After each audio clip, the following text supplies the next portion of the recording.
Shalom pada teman-teman semua.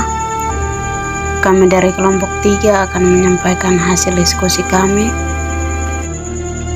Dan saya atas nama Reni Devriana Manifani mewakili teman-teman dari kelompok 3 untuk menyampaikan hasil kerja kami.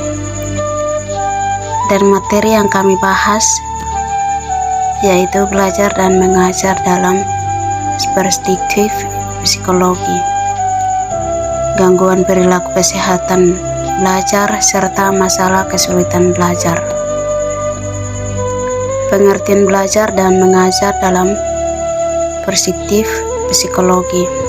Kegiatan belajar dan mengajar dalam konsep pendidikan tidak bisa lepas dari aktivitas mental, individu, dan aktivitas sosial sebagai kesatuan bentuk interaksi untuk perubahan-perubahan perilaku manusia ke arah yang lebih baik. Oleh karena itu dibutuhkan sumbangsi dan disiplin ilmu psikologi dalam kegiatan belajar dan mengajar. Belajar juga merupakan proses penciptaan nilai tambah atau kognitif, efektif, dan psikomotor.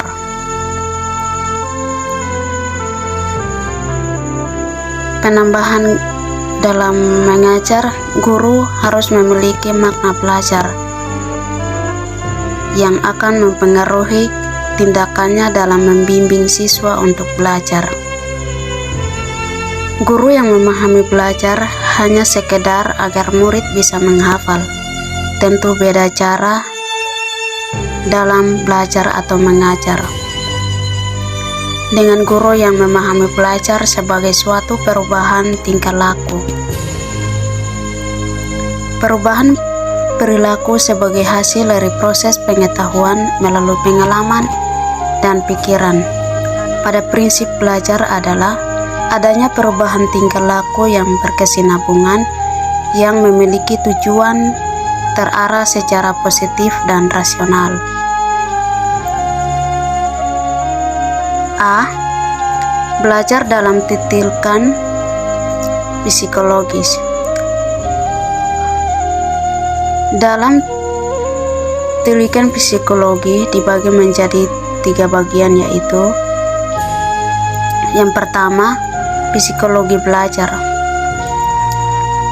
Psikologi belajar adalah ilmu yang mempelajari prinsip-prinsip perilaku manusia dalam menerapkan, dan belajar dibagi menjadi pembelajaran.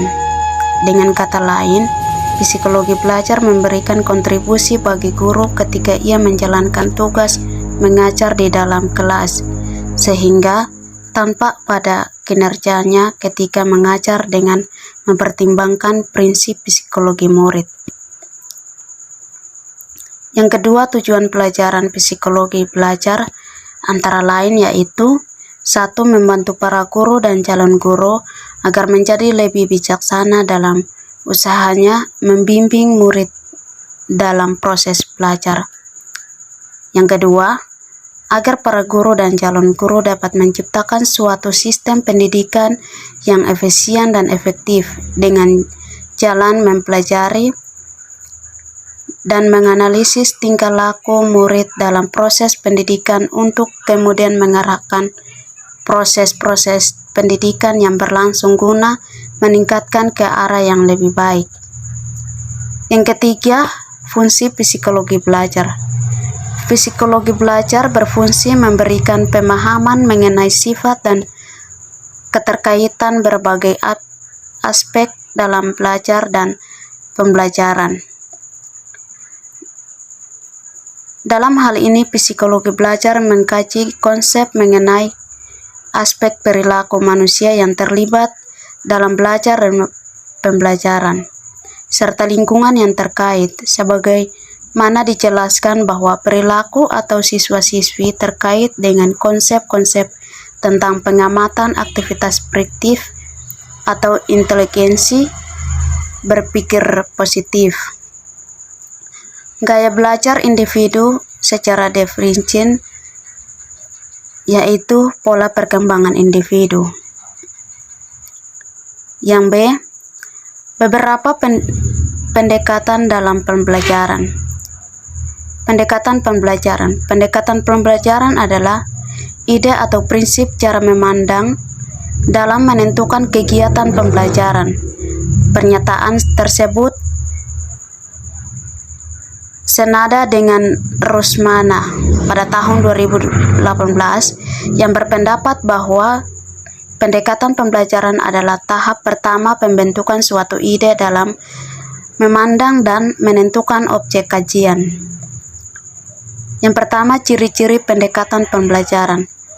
Berdasarkan pengertian-pengertian di atas, dapat ditentukan beberapa unsur penting yang membedakan pendekatan dari konsepsi pembelajaran yang lain, yang dibagi menjadi 4 bagian. Yang pertama, merupakan sebuah filosofi atau landasan. Yang kedua, merupakan sudut pandang. Yang ketiga, serangkaian gagasan untuk mencapai tujuan tertentu. Yang keempat, jalan yang ditempuh untuk menggapai pembelajaran.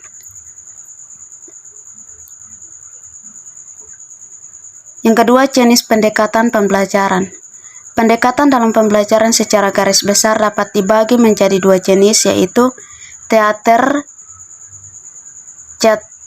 dan non-teater atau student theater, berpusat pada siswa. Yang pertama, pendekatan teater center. Pada pendekatan ini, pembelajaran pusat pada guru sebagai seorang ahli yang memegang kontrol selama proses pembelajaran dalam aspek organisasi atau materi dan waktu. Guru bertindak sebagai pakar yang memutarkan pengalamannya sehingga dapat memutuskan perkembangan siswa. Yang kedua, pendekatan student center. Sementara itu, pendekatan student center mendorong siswa untuk mengajarkan sesuatu sebagai pengalaman praktis dan membangun makna atas pengalaman yang diperoleh dari pusat pembelajaran ke arah langsung dan serta peserta didik dengan supervisi dari guru. Yang ketiga, macam-macam pendekatan pembelajaran. Pendekatan konseptual. Pendekatan pembelajaran konseptual merupakan pendekatan pembelajaran yang dikenal dengan sebutan CTL, Contextual Teaching dan Learning. Adalah pendekatan pembelajaran yang mengkaitkan materi pembelajaran dengan situasi dunia nyata siswa. Konsep komponen-komponen yang menyusun pendekatan konseptual dan sekaligus menjadi cirinya adalah sebagai berikut. Yang pertama, membangun hubungan untuk menemukan makna atau renting. Yang kedua, melakukan sesuatu yang bermakna atau expression. Yang ketiga, belajar secara mandiri. Yang keempat, kolaborasi. Yang kelima, berpikir kritis dan kreatif. Yang keenam, mengembangkan potensi individu. Yang ketujuh, standar pencapaian yang tinggi. Yang keempat, asesmen yang autentik. Pendekatan ini cenderung berpusat pada sumber belajar yang memiliki ciri atau karakteristik sebagai berikut. Yang pertama, pendekatan induktif. Pendekatan induktif dalam pembelajaran adalah pendekatan yang bermula dengan mengkaji sejumlah keadaan khusus, kemudian dapat disimpulkan menjadi suatu fakta, prinsip, atau aturan. Yang kedua, pendekatan deduktif. Pendekatan deduktif adalah pembelajaran yang berpangkal dari hal yang bersifat umum, lalu diarahkan kepada hal yang bersifat khusus. Pendekatan konstruksisme. Pendekatan ini tidak menginginkan siswa untuk dapat menjawab pertanyaan sesuai dengan apa yang ada di dalam sumber belajar.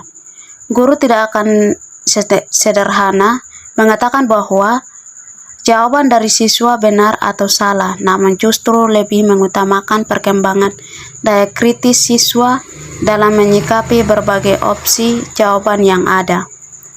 Guru terus mendorong siswa untuk menyetujui atau justru menolak ide seorang dan saling bertukar pikiran sehingga persetujuan dicapai. Siswa diberdayakan oleh pengetahuan yang berada dalam dirinya sendiri dan saling berbagi strategi dan menyelesaikan dengan sesama siswa untuk disupervisi oleh guru. Pendekatan pemecahan masalah atau problem solving. Dalam pendekatan ini, siswa didorong untuk memperoleh pengalaman menggunakan pengetahuan serta keterampilan yang sudah dimiliki untuk diterapkan pada pemecahan masalah yang bersifat tidak rutin atau jarang ditemui, atau yang biasa disebut masih belum dikuasai. Pendekatan open ending. Siswa dihadapkan pada open ending, tujuannya untuk bukan mendapatkan jawaban, tetapi lebih menekankan pada siswa bagaimana mencapai suatu jawaban yang pasti. Pendekatan open ending memiliki prinsip yang serupa tapi tidak sama dengan pendekatan pemecahan masalah, yaitu dimulai dengan memberikan suatu masalah kepada siswa. Pendekatan saintifik adalah pendekatan pembelajaran kelas, artinya kurikulum 2013 menggunakan pendekatan ini sebagai induk model dan metode pembelajarannya. Pendekatan saintifik dalam pembelajaran menurut kurikulum 2013 menggunakan 7 langkah yang tidak harus berturut namun harus selalu ada berproses pembelajaran. Beberapa langkah tersebut adalah sebagai berikut. 1. Mengamati. Yang kedua, merumuskan masalah. Yang ketiga, mengajukan atau merumuskan hipotesis. Yang keempat, mengumpulkan data. Yang kelima, menganalisis data. Yang keenam, menarik kesimpulan. Yang ketujuh, mengkonsumsikan. C. Perbedaan fokus dalam belajar. Ada beberapa contoh agar fokus dalam belajar dipilih. 4 contoh. Sebelum memulai belajar, kamu bisa pilih tempat belajar yang menurutmu paling nyaman. Misalnya, kalau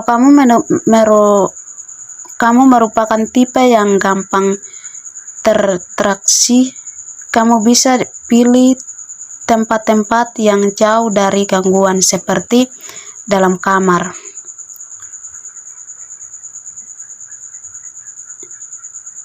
Misalnya, rapikan meja atau area belajarmu. Jangankan untuk berkonsentrasi, mungkin kamu bisa gak mood untuk belajar jika area atau tempat belajar kamu sumpek dan berantakan. Tentukan batas waktu belajar. Pada ahli belajar pun juga ada batasnya. Jangan mentang-mentang kamu anaknya ambisi, ingin mendapatkan nilai sempurna di ujian nanti, namun adanya kurang optimal waktu belajar dan ujung-ujungnya bukannya dapat nilai bagus, kamu malah jadi sakit dan tidak bisa ikut ujian dengan adanya gara-gara kelelahan belajar. Buatlah daftar target belajar. Misalnya, bisa berisi target-target yang ingin kamu capai saat belajar nanti, misalnya hari ini kamu belajar mata kuliah dan lain sebagainya. D. Gangguan perilaku dalam kesalahan belajar. Seorang anak mungkin mempunyai kesulitan dalam berkomunikasi atau memberikan perhatian. Seorang anak dapat lahir dengan kebutuhan khusus atau memperolehnya karena kecelakaan atau kondisi kesehatannya. Kadang-kadang seorang anak akan mengembangkan perilaku tertentu dan kemudian menjadi terhambat dalam perkembangannya. Tetapi apapun masalah yang dialami oleh seorang anak dalam proses belajarnya, emosi, tingkah laku, atau tubuh fisiknya, ia tetap seorang manusia. Faktor-faktor yang menimbulkan kesulitan belajar. Yang pertama, faktor gangguan emosional. Faktor gangguan emosional yang menimbulkan kesulitan belajar terjadi karena adanya trauma emosional yang berkepanjangan yang mengganggu hubungan fungsional sistem urat atau syaraf. Yang kedua, faktor pengalaman. Faktor pengalaman yang dapat menimbulkan kesulitan belajar mencakup faktor-faktor seperti kesengajaan, perkembangan atau kemiskinan, pengalaman lingkungan.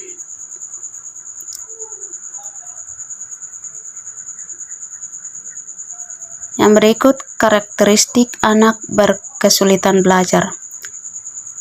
Yang pertama, aspek kognitif. Kasus kesulitan membaca yang sering ditemukan di sekolah merupakan contoh klasik dari kekurangan berfungsional aspek kognitif anak berkesulitan belajar. Tidak jarang anak yang mengalami kesulitan membaca menunjukkan kemampuan berhitung atau matematika yang tinggi. Yang berikut aspek bahasa. Di dalam proses belajar, kemampuan berbahasa merupakan alat untuk memahami dan menyatakan pikiran.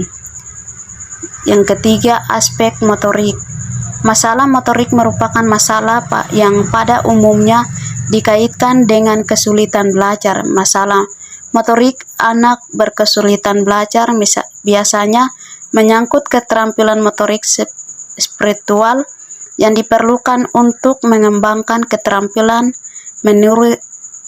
meniru rancangan atau pola kehidupan yang lebih layak. Kemampuan ini sangat diperlukan atau menggambarkan atau menulis dan menggunakan gunting atau biasa disebut pikiran. Aspek sosial dan emosi. Dua karakteristik yang sering diangkat sebagai karakteristik sosial atau emosional yang dimana anak berkesulitan belajar ialah kelebihan emosional dan impulsan atau biasa disebut kelebihan yang ditunjukkan oleh seorang siswa sering berubah-ubah suasana dalam hati bahkan yang ada di pikiran. Sebab-sebab kesulitan belajar. Ketidakfungsional dalam minimal pembelajaran. Minimal bermain atau memberanikan diri untuk lebih mengarahkan kepada otak agar otak selalu berfungsi untuk memikirkan segala sesuatu. Yang pertama, absahia. Absahia adalah merujuk kepada suatu kondisi di mana anak gagal menguasai ucapan-ucapan bangsa yang bermakna pada usia sekitar 30 tahun. Lebih kecakupan dibandingkan dengan anak yang berusia 6 sampai dengan 7 tahun. Bicara ini tidak dapat dijelaskan karena faktor kesulitan kelembagaan mental. Jadi belajar untuk belajar dapat disimpulkan bahwa ciri-ciri belajar adalah adanya perubahan yang terjadi secara sadar di mana tingkah laku seorang menjadi lebih baik dan sifatnya menetap sebagai hasil dari latihan dan pengalaman. Ada 8 jenis belajar yang dilakukan oleh manusia yang terdiri dari 8 jenis ya sebagai berikut. A. Belajar rasional, yaitu proses belajar menggunakan kemampuan. B. Belajar abstrak, yaitu proses belajar menggunakan berbagai cara berpikir.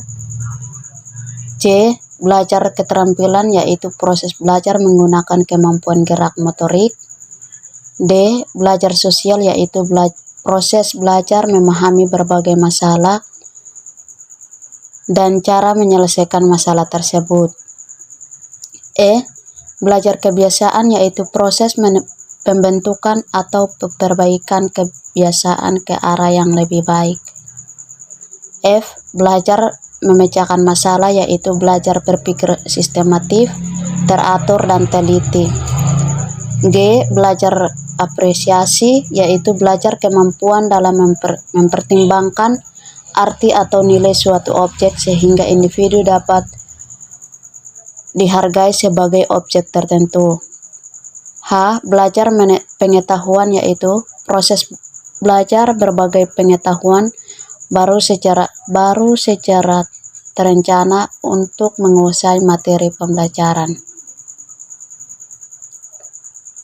Sedangkan pembelajaran yang ditentukan dengan kata lain mengajar berasal dari kata dasar.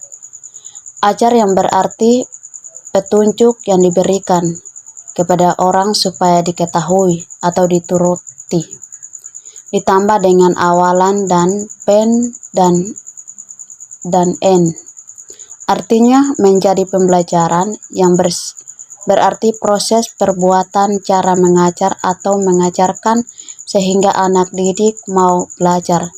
Pembelajaran adalah proses interaksi peserta didik dengan pendidikan dan sumber belajar pada suatu lingkungan belajar, atau pembelajaran merupakan bantuan yang diberikan pendidik agar dapat terjadi proses yang memperoleh ilmu dan pengetahuan, penguasaan kemahiran dan tabiat, serta pembentukan sikap dan kepercayaan pada peserta didik. Dengan kata lain, pembelajaran adalah proses untuk membantu peserta didik agar dapat belajar dengan baik.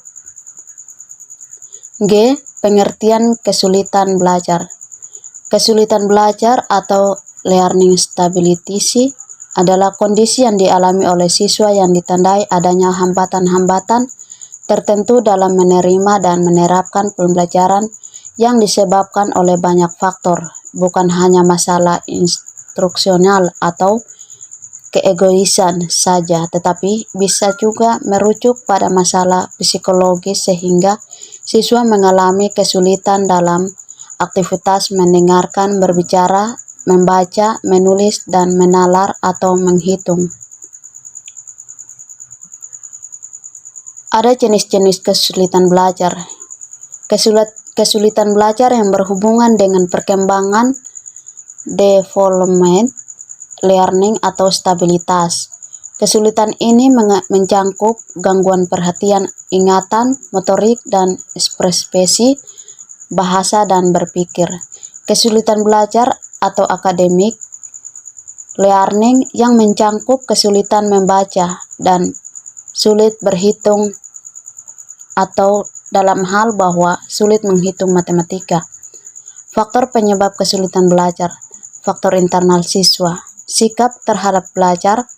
Sikap merupakan kemampuan memberikan nilai tentang suatu yang membawa diri sesuai dengan nilai adanya penilaian tentang sesuatu yang mengakibatkan terjadinya sikap menerima atau menolak dan mengabaikan.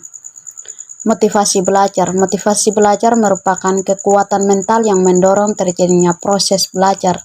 Oleh karena itu, motivasi belajar dapat menjadi lemah. Agar motivasi belajar tidak menjadi lemah pada diri siswa, perilaku diperkuatkan terus-menerus agar siswa memiliki motivasi belajar yang kuat. Faktor internal siswa.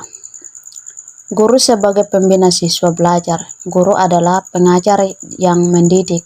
Tidak hanya mengajar bidang studi yang sesuai dengan keahliannya, tetapi juga menjadi pendidik generasi muda bangsanya. Prasarana dan sarana pembelajaran. Prasarana pembelajaran meliputi gedung sekolah, ruang belajar, lapangan olahraga, ruang ibadah, ruang kesenian, dan peralatan olahraga. Sarana pembelajaran meliputi buku pembelajaran, buku bacaan, alat dan fasilitas laboratorium, sekolah, dan berbagai media pengajar yang lain. Kebijakan penilaian. Penilaian yang dimaksud adalah penentuan sampai sesuatu dipandang berharga, bermutu, atau bernilai. Hasil pembelajaran merupakan hasil proses dari pembelajaran tersebut. Faktor-faktor penyebab kesulitan belajar. Faktor kesulitan belajar, di mana fenomena kesulitan belajar seorang siswa biasanya nampak jelas dari menurunnya kinerja akademik atau prestasi belajarnya. Namun, kesulitan belajar juga dapat dibuktikan dengan munculnya kelainan perilaku siswa seperti suika, berteriak-teriak di dalam kelas, menggusik teman, berkelahi, sering tidak masuk kuliah atau tidak masuk sekolah, dan sering kabur dari sekolah. Secara garis besar, faktor-faktor penyebab timbulnya kesulitan belajar terdiri atas dua macam, yaitu faktor internal dan faktor eksternal. Faktor internal siswa, yakni hal-hal yang terdapat dalam keadaan yang muncul dari dalam diri siswa, yaitu internal siswa meliputi gangguan atau kekurangan dalam kemampuan psikologi fisik siswa, yaitu A. yang bersifat kognitif, antara lain seperti rendahnya kapasitas intelektual atau inteligensi siswa. B. bersifat efektif, antara lain labilnya emosi dan sikap. C. bersifat psikomotor, antara lain seperti ketergangguannya alat-alat indera penglihatan dan pendengar.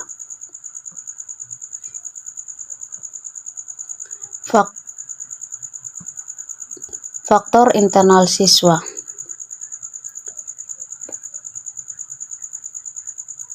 Faktor eksternal siswa, yakni hal-hal atau keadaan-keadaan yang datang dari luar diri sendiri atau datang dari diri siswa, di mana faktor eksternal yaitu meliputi segala situasi dan kondisi lingkungan sekitar yang tidak mendukung aktivitas siswa. Faktor lingkungan meliputi beberapa langkah selanjutnya. Yang pertama, lingkungan keluarga, contohnya ketidakharmonisan hubungan antara ayah dengan ibu dan rendahnya kehidupan ekonomi keluarga. B. lingkungan berkemampuan atau masyarakat, contohnya wilayah perkampungan kumuh atau teman-teman sepermainnya yang nakal. C. lingkungan sekolah, contohnya kondisi dan letak gedung sekolah yang buruk seperti dekat pasar, kondisi guru, dan alat belajar yang berkualitasnya rendah. J. usaha mengatasi kesulitan belajar. Ada beberapa cara dalam mengatasi kesulitan belajar, antara lain yaitu meningkatkan motivasi dalam belajar, memiliki tujuan belajar dan sasaran yang hendak dicapai, menciptakan suatu suasana belajar yang menyenangkan, melengkapi sarana belajar, mengatur waktu belajar di rumah dan di sekolah, membuat rangkuman dan skema atau catatan bagi pembelajaran yang dianggap penting atau sulit, menciptakan hubungan harmonis dengan guru, teman, maupun keluarga agar tidak membebani pikiran dan perasaan, atau bergaul dengan orang-orang yang mendukung keberhasilan belajar. Langkah-langkah dalam pemecahan kesulitan belajar untuk konsektor atau Priskostoro. Dalam bukunya Diagnosa dan Pemecahan Kesulitan Belajar, 1 mengatakan sebagai berikut. Kegiatan berbicarakan dengan kepala sekolah tentang adanya murid-murid yang bermasalah atau usaha perlu dilakukan berkenan dengan masalah-masalah tersebut. Yang kedua, kegiatan mengamati dan mencatat pola-pola tingkah laku murid yang sering muncul berulang-ulang menjadi petunjuk adanya masalah. Yang ketiga, kegiatan mempelajari kembali. Yang keempat, berbicara dengan guru lain. Yang kelima, kegiatan kontekstualisasi dengan guru rawat atau biasa disebut konsultasi. Yang keenam, kegiatan wawancara yang menyeluruhi murid yang bersangkutan.